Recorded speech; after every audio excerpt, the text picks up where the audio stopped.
Good afternoon.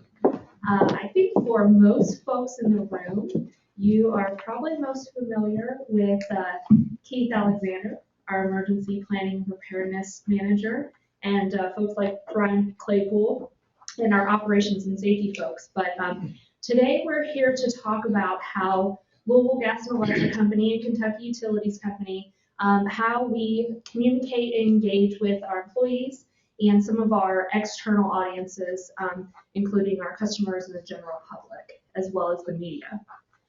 Just for a little bit of background, my name is Liz Pratt. I'm Public Relations Specialist for the utilities. I'm also one of 4 people on our media team who serves as the company spokespeople and also as the public information officers during crises. So just a little bit of background. I guess I was first exposed to NIMS back in the early 2000s, and so since that time, I've had opportunities to participate in the ICS structure and as well as in joint information centers. She's just going to Sorry, roll right past. No. Working through this. And I'm Katie Dillon. I'm the social media specialist at LG&E and KU. It's essentially a new position with our company. I started about a year and a half ago. I'm the first person to kind of hold that title. Before that, for about 10 years, I was a TV reporter throughout the country in some crisis areas like Oklahoma City, where they experience a lot of natural disasters out there. I've also worked in Oregon and Kentucky. And back in Oklahoma City, I was in the newsroom and we were like, well, should we be on Facebook? And should we really be reading viewers' comments on the air? And today that is absolutely commonplace. So it's been really interesting to be a part of that social media realm from that perspective of being a reporter. So, and it's really helped me in this current position, not only just to kind of think like a reporter, but also to kind of talk, to be able to talk to people the way, because we are always told as a reporter to kind of write our stories like for people that are at 5th grade reading level or even or 3rd grade. But so it really kind of takes these stories and these tweets and really kind of just to make sure that it's an everyday speak for people and that they understand it. So what we wanted to go ahead and talk to you about today is between the 2 utilities, what we look at is we try to offer a well-balanced, different portfolio of communication channels that we use. And part of that is integrating social media, which you can see, but most importantly, what we focus on is accuracy and consistency. So we know that all of our different audiences have a preference, how they're receiving information, how they like to read information, and how we communicate to them is impacted. But most importantly, we want to make sure that we are offering the same information across our channels. So we wanted to kind of share with you today how social media now plays that role and how we integrate that amongst what we do. Okay. So the communications department at the utilities, really our vision, which has been spoken to today by other presenters, is to be that source of trusted information, whether it's during blue sky days or during an event where we may have a natural gas crew or some of our line crews out working. We want folks to view us as that trusted source of information. We want them to rely upon us because they have come to expect that information is going to be accurate and that they can come to us for more information. And so how we do that is we try to focus on how can we build awareness. So how can we let them know about what's going on? How can we educate them about, first and foremost, safety is our priority. So how can we make sure that they are aware of what's going on? If there are tips we need to provide them or information we need to get to them to make sure that the general public and our customers are safe. And then also how can we motivate them? So if we are asking them to take action, whether that's to give us a call, if they may be experiencing a power outage or whatever the case may be, those are our goals that we try to convey through our communications. And with social media, it really is a two-way conversation with people. You don't want to just post something on there and then not respond to people if they have questions, or even if they're just commenting and saying something really nice, we want to respond back and say, thanks, Lucy. We think, our linemen are great too. Or so we really want to try to keep that conversation going, and it also helps later on with algorithms and stuff like that, and it keeps the post going in people's news feeds. If you're constantly communicating in the comment section, then it keeps that post visible in our customers' news feeds. And it's also, we like to monitor what's being said about the company, and you're going to have to decide for yourself if you want to respond to people who do not tag you. Maybe you've come across a post but they haven't tagged you. It's up to you. We've decided we won't comment unless it's completely egregious, but we don't want to feel like we're intruding on people. But sometimes, we do feel the need to comment back, but that's kind of decision you'll have to make. And definitely, as you've seen from other presentations, it increases readiness during a crisis. A lot of times we can provide real-time updates. We have done some live tweeting from press conferences. And it also replaces fact with fiction. We can control that rumor mill and make sure that the correct information is getting out there, direct people back to our website if need be. That's the call to action that I just mentioned. And again, providing having a seat at the conversation table, not letting other people talk about you, but being present and engaging our customers. And these are the current channels that we're on right now. We have Facebook, which we have about 15, really now we have about 15,800 likes. We started Facebook back in March of 2003, and I started with the company in May of 2003. I like to think of Facebook, essentially, for the most part, it's the happy place.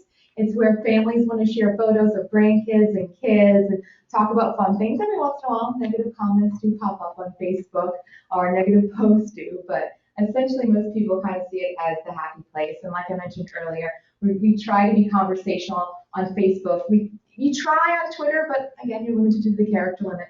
But try to be as conversational as you can with Facebook.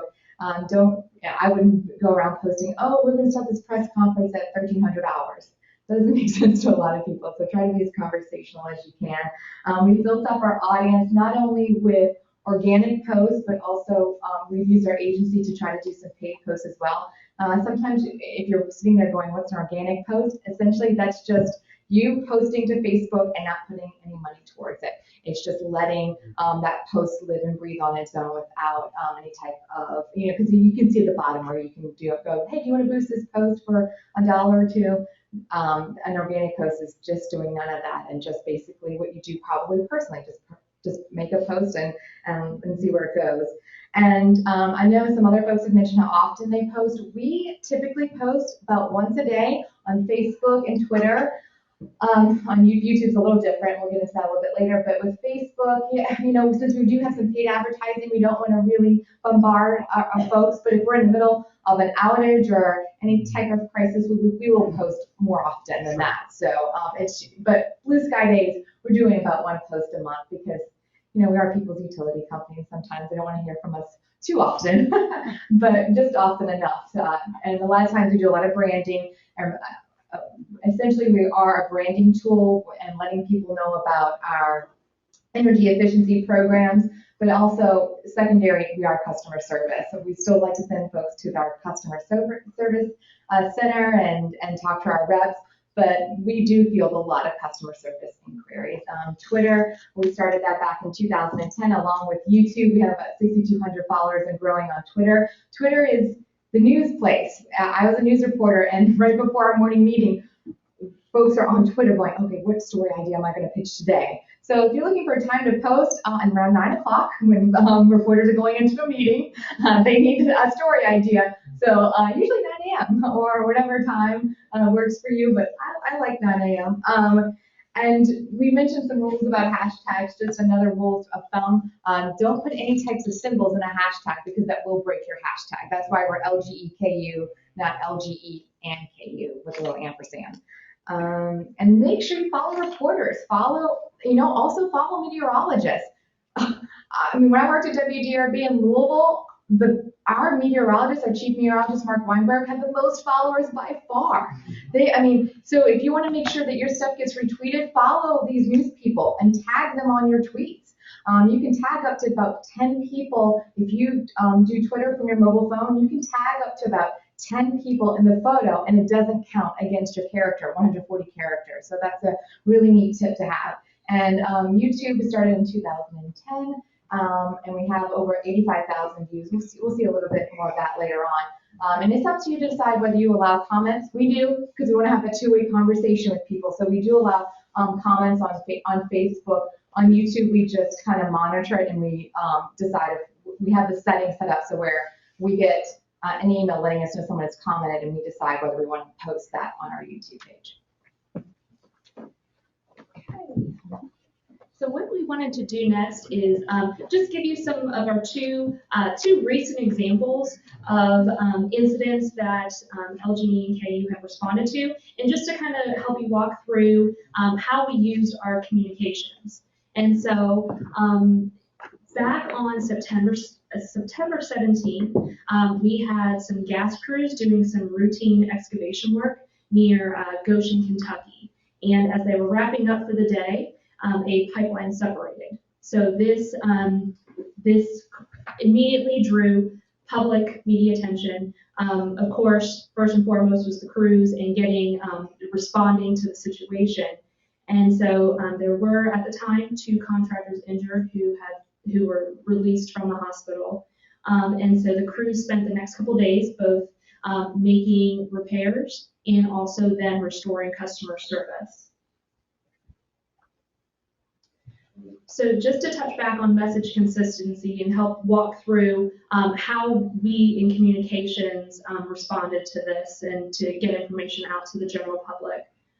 So what we do is we will participate with our operations on operation calls because we want to make sure that we're being accurate. Again, just touching back to, we want to make sure that we're the trusted source of information. So if we're putting something out there, we want to make sure we're being accurate. In addition, we would post regular updates on the company website. We would also do, within the first hour of the situation, we were holding interviews out with the media on site. Some other examples, and this is where really social media played a huge role, is what's great is, others today have talked about the changing of the newsrooms. And unfortunately, some are decreasing resources or may have a limited staff. So what we're seeing in another way that social media is playing a crucial role is we are now helping fulfill some of that need.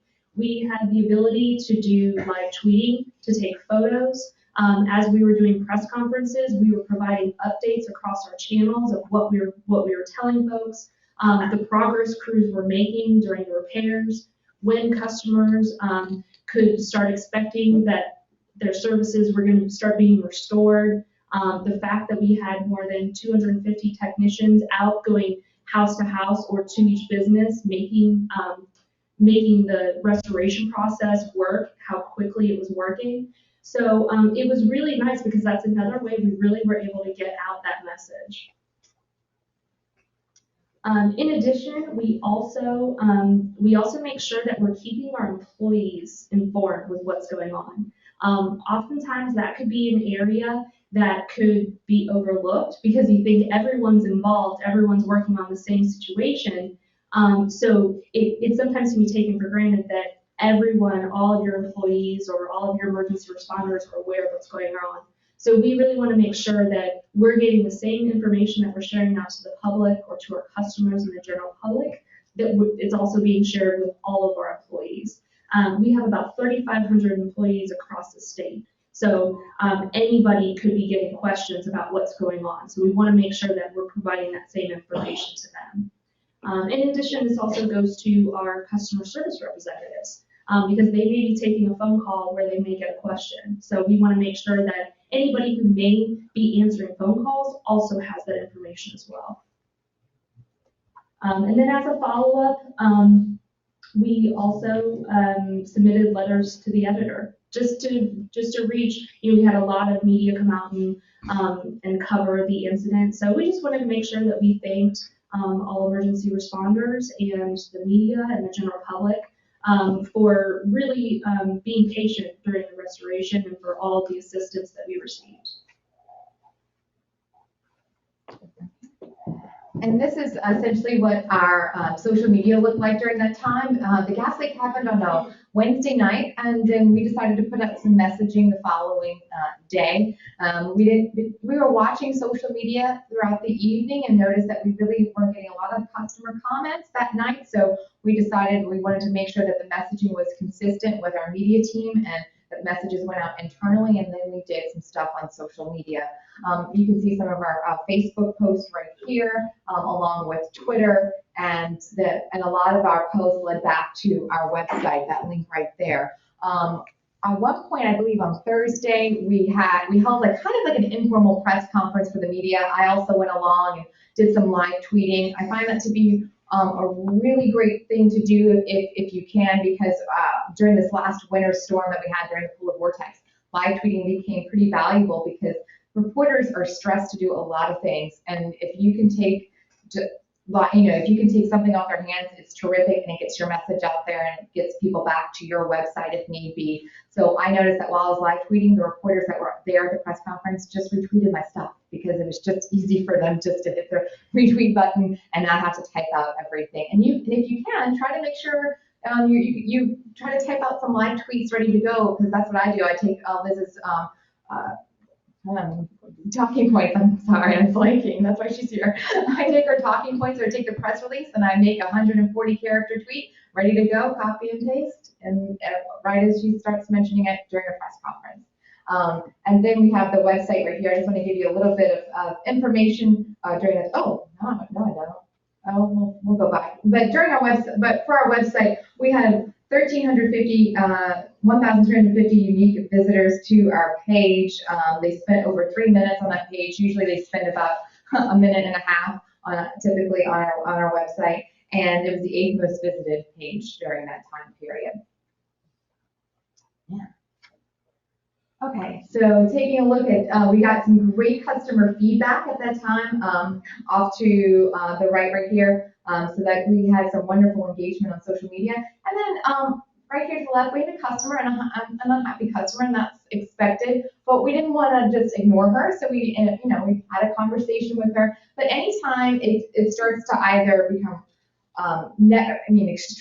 if they start cursing or anything, we'll, take it offline, or we might have to delete the post, or we need some account information from her, whether it be her address or her actual account information. We also take that offline in a private email message. And here's an example of one of our more popular tweets. I'm a big believer in using photographs. It's just, it's compelling. It tells a story, and you saw in the tweets earlier, we follow the folks around as they're getting their gas restored, and so it's catching. But one of our more popular tweets is actually a picture, but it was just the affected area of the gas outage. So that kind of brought home to people, okay, if they weren't at home, if they were on vacation and saw this tweet, they could at least know if their home was affected by this. And again, as Liz mentioned, that letter to the editor, we posted that letter to the editor on our website, and we thank our customers. We want, that's kind of like our wrap up to that little, that incident, the gas leak incident.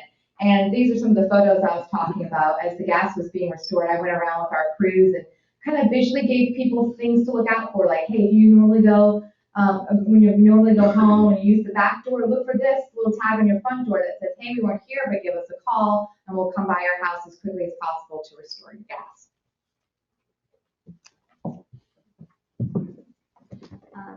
The other situation that we wanted to kind of just walk through with you all is what the media and most folks termed this past winter as the polar vortex. So for utilities, during this time period, we had some unique communication challenges. In part, because we were experiencing some of the coldest temperatures on record. In January, we also experienced some peak usage on our system, so both on our electric and natural gas system. And while our system was sound and it was performing as it should, we also went ahead and asked customers just to voluntarily conserve, just to help lessen some of that demand. So in addition, we also had, just as winter storms moved through the area, we would have occasional outages. So throughout this time period, some of the tools that we used, we had a lot of different topics that we were talking about within the same time frame. So sometimes, especially during seasonal times, whether it's spring storms or winter weather, there may be opportunities where you're talking about safety, you're talking about weather conditions, there's lots of different topics you could be communicating about. And so again, we always make sure that we're coordinating with operations. During this time, we relied upon producing videos. We did go ahead and issue 6 different press releases because we felt like the type of topics and some of the complexities that we were talking about warranted more detailed information. While we still would go ahead and post information to social media, sometimes if the topics are very complex or there's a lot of information or a lot of tips that we're trying to provide people, we would always take them back to a press release that offered the more detailed information that they could just read at their leisure.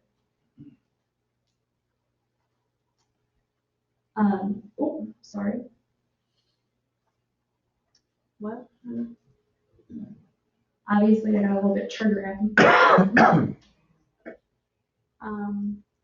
And then in addition, we also, again, made sure that our employees were aware that anytime we were putting something out, we made sure we got that to employees. And we also held media familiarization. And so what's kind of nice about this is a lot of times what we find, especially if it's folks that are out in the field or responding to situations, some of the things that may be considered kind of day-to-day operations, people really appreciate better understanding what it is they do, especially for our technicians who are out in the field during the what was considered the polar vortex, the extreme cold conditions, just to kind of help some of the general public better understand some of our safety, some recommendations that we provided to make sure people were safe, and just things that our crews were experiencing being exposed to the elements. So that's something to take into consideration. It's just if you do have crews working on the area, or you are part of law enforcement or emergency responders, you can also use social media and your website and some of your channels just to kind of offer people a walk with your crews. But what's nice is you control the message. So you're still putting that information out there. You're still helping folks better understand what you may be experiencing day in and day out. But you really get to help control it. And again, here are some of the images from our social media pages during this time. We wanted to really convey that message of we're here with you, that, we're just not some big, great company downtown Louisville.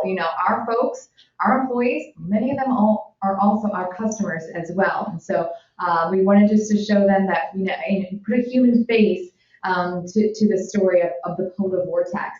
And earlier I mentioned how I love having pictures with a post. Well, here's an example. I didn't need a picture with a post because it was so important. It only took 2 sentences, and it was liked 93 times. Almost 3,000 people saw this post, shared at least 13 times. So, sometimes if you're in a pinch, and you can post without a picture, and don't worry, people will see it. And we also wanted to make sure we had some messaging out there as well. In fact, I kind of reused this post for today, or yesterday, about safety when it comes to heat, when you're using a furnace and making sure that there's nothing flammable within 3 feet. And so don't be afraid to reuse things. They come in handy. Just I attached a different picture, reworded it, and yeah. And so we got some engagement definitely during outages. It can almost be a little overwhelming because people want to know when their power on their street is coming back on. And we do have an outage map that a lot of folks can connect with. We started that outage map a couple years ago. But sometimes during major outages, getting an estimated restoration time can be difficult. But sometimes folks just want to just either complain and they're a little surprised when we respond back and they're like, oh goodness, someone is on the other end of this. There is a human being there. So if you can, sometimes they know that you're really busy and just say, check back with our outage map.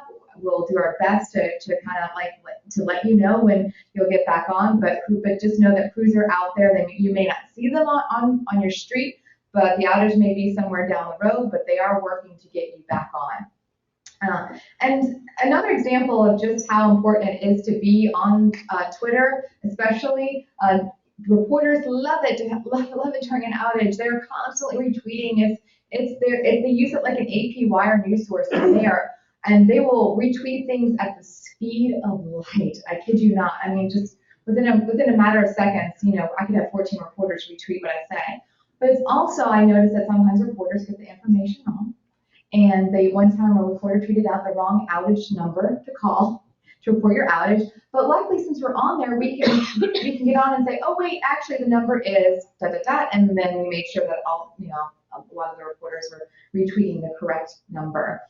And also we did several videos that Liz alluded to. These are a couple of our videos. We're going to play one for you here in just a second. But videos, like I said, they show the human side, and this is a great thing to do even during blue sky days. If you want to, I can't stress to you the importance of during a blue sky event.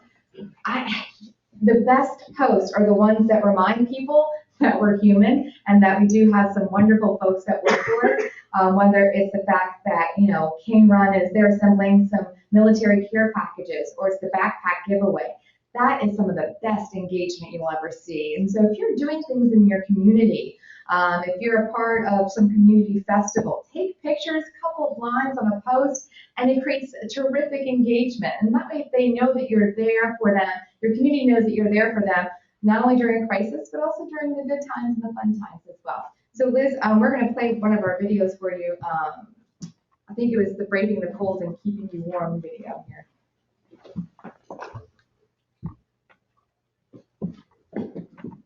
And something else to point out is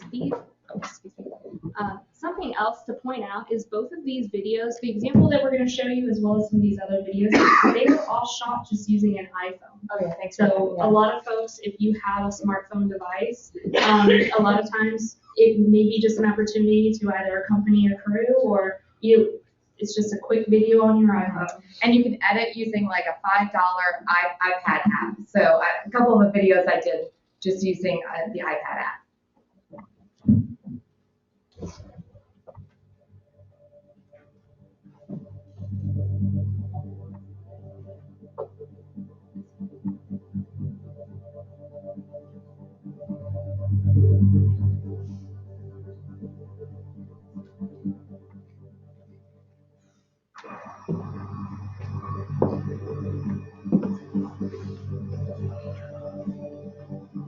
Layers after layers, that's about all you can do. Just keep yourself warm and stay dry as possible.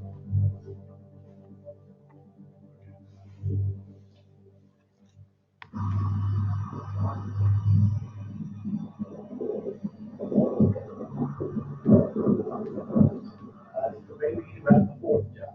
And what was it like this morning? Well, I think it's got cooler. I was like, seems like it. I can see anyway, it's not dark anymore.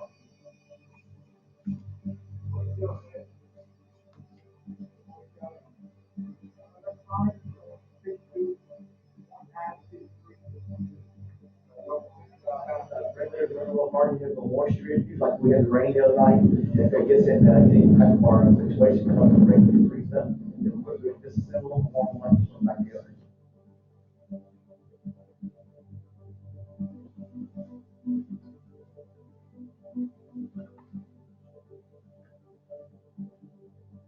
And how would you describe it? What words would you use to describe this building? Bearable, but barely.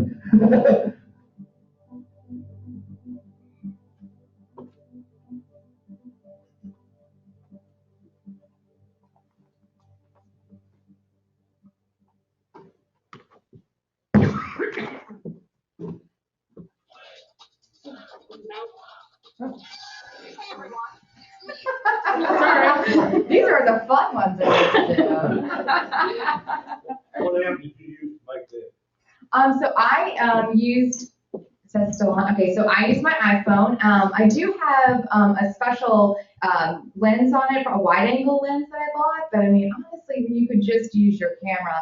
And I think I used Movie Maker, which normally comes, if you have a Microsoft suite, that usually comes with it. You can usually get free music off of that as well. And now I have Adobe Premiere Pro, so I do have a nicer editing suite. But I've made some really good there's a thank you video on there to our crews that we made off our iPad, the iPad app, which was I can't remember the name of the app, but it's not off the top of my head. If someone knows it, shout it out. It's like it's absolutely $5. It's $5. Yeah. So, and it's one time $5. It's not like you have to like renew it every year. So, this is just some of our information. We hope you follow us on Twitter, like us on Facebook, and we do have a blog. We didn't mention it, but we do host an internal blog on our website at LG&E-KU.com. And also, if you want to reach out to Liz, call her anytime. That is our radio line.